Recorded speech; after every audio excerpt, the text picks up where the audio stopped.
प्रिय विद्यार्थियों, आज हम राजस्थान की स्थापत्य कला के बारे में जानकारी प्राप्त करेंगे। राजस्थान की स्थापत्य कला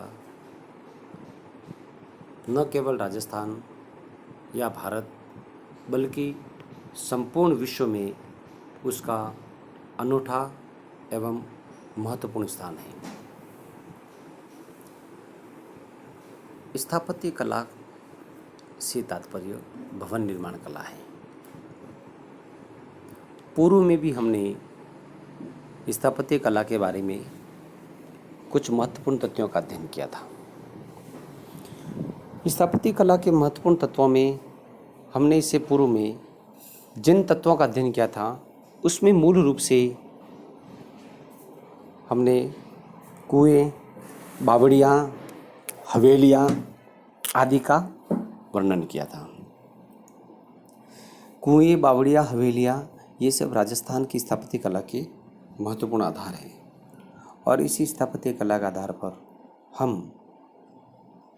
राजस्थान की स्थापत्य कला को समझते हैं। स्थापत्य कला में महल, भवन और स्मारक भी आते हैं। हम राजस्थान की स्थापत्य कला को निम्नलिखित भागों में बांट सकते हैं। नंबर 1, भवन निर्माण कला। नंबर 2, दुर्ग, किले। नंबर 3, कुएं, बावड़ियाँ। और नंबर 4, अन्य स्मारक। पत्थर से निर्मित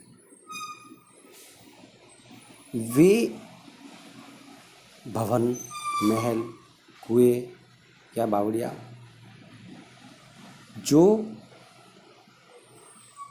ऐतिहासिक धरोहर के रूप में अपना स्थान सुरक्षित रखते हैं, वे स्थापत्य कला के प्रमाण माने जाते हैं।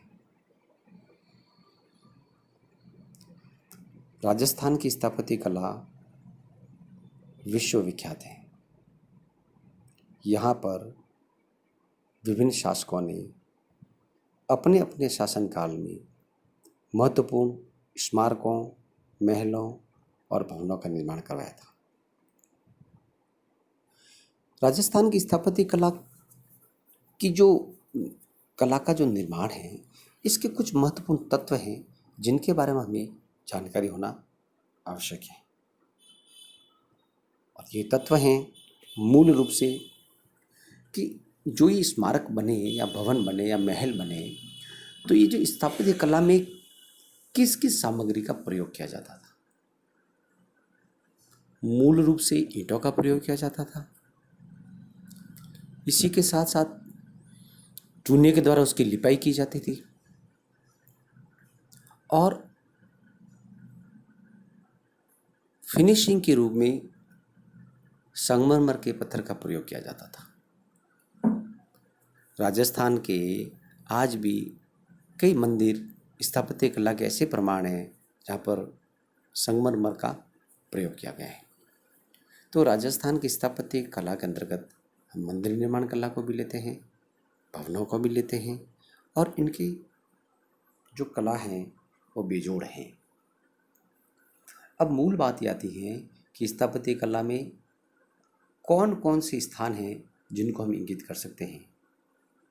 तो राजस्थान की स्थापत्य कला में मेहरानगढ़ का दुर्ग, अभी दुर्गों के बारे में हम आगे भी अध्ययन करेंगे। अभी आगे वाला टॉपिक हमारा राजस्थान के महत्वपूर्ण दुर्गों के बारे में आएगा, लेकिन इससे पहले हम स्थापत्य कला के तत्व के रूप में हम दुर्ग को ले सकते हैं। तो जैसे जोधपुर का मेहरानगढ़ दुर्ग, रणथंभौर का दुर्ग,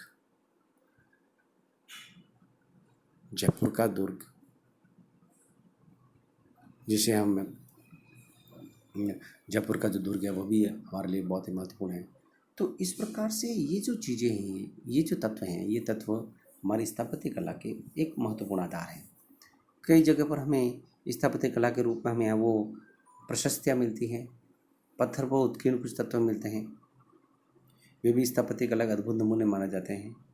तो इस प्रकार समग्र रूप से हम देखते हैं तो स्थापत्य कला राजस्थान की वह विरासत है जिस विरासत के आधार पर राजस्थान ने पर्यटन के क्षेत्र में भी अपना एक अमूल्य स्थान निर्धारित किया है। ऐसा माना जाता है कि राजस्थान की पर्यटन नीति में स्थापत्य कला का महत्वपूर्ण स्थान है। हमारे इतिहास में टूरिज्म इन हिस्ट्री एक पेपर चलता है। प्रिय विद्यार्थियों, इस पेपर में टूरिज्म इन हिस्ट्री में टूरिज्म और इतिहास का क्या संबंध है, इसके बारे में वर्णन किया गया है। क्योंकि प्रत्येक टूरिस्ट जो आता है, पर्यटक आता है, चाहे भारतीय हो, चाहे देशी हो, चाहे विदेशी हो, उनको ये जो स्थापत्य कला के महत्वपूर्ण जो आधारभूत जो मॉन्यूमेंट्स हैं, उनके बारे में जानकारी टूरिज्म के द्वारा पर प्राप्त की जा सकती है। उत्कृष्ट गाइड के द्वारा, योग्य एवं प्रशिक्षित गाइड के द्वारा उनको ये जानकारी दी जाती है कि यह महल, भवन या दुर्ग या बावड़ी कब निर्मित हुई थी, इसका निर्माण किसने करवाया था, ये किस किस मटेरियल से बनी हुई है और इतिहास में इसका क्या स्थान है। इन सब चीज़ों की जो जानकारी है वह जानकारी हमें इतिहास इन टूरिज्म, हिस्ट्री इन टूरिज्म के माध्यम से मिलती है। इसलिए समग्र रूप से ये कहा जा सकता है कि राजस्थान की स्थापत्य कला महत्वपूर्ण है और इसका न केवल राजस्थान है भारत, बल्कि विश्व में भी महत्वपूर्ण स्थान है। और यहाँ पर विश्व के विभिन्न कोनों से सैलानी इस अमूल्य स्थापत्य कला को देखने के लिए आते हैं। ऐसा कहा जाता है और माना जाता भी है कि राजस्थान के इतिहास ने पर्यटन को अत्यधिक प्रभावित किया है। ये जो राजस्थान का इतिहास है वो पर्यटन से प्रभावित है। इसलिए हम इन बातों को इंगित करते हुए निष्कर्ष कह सकते हैं कि राजस्थान में स्थापत्य कला एवं पर्यटन एक दूसरे के प्राय हैं। धन्यवाद।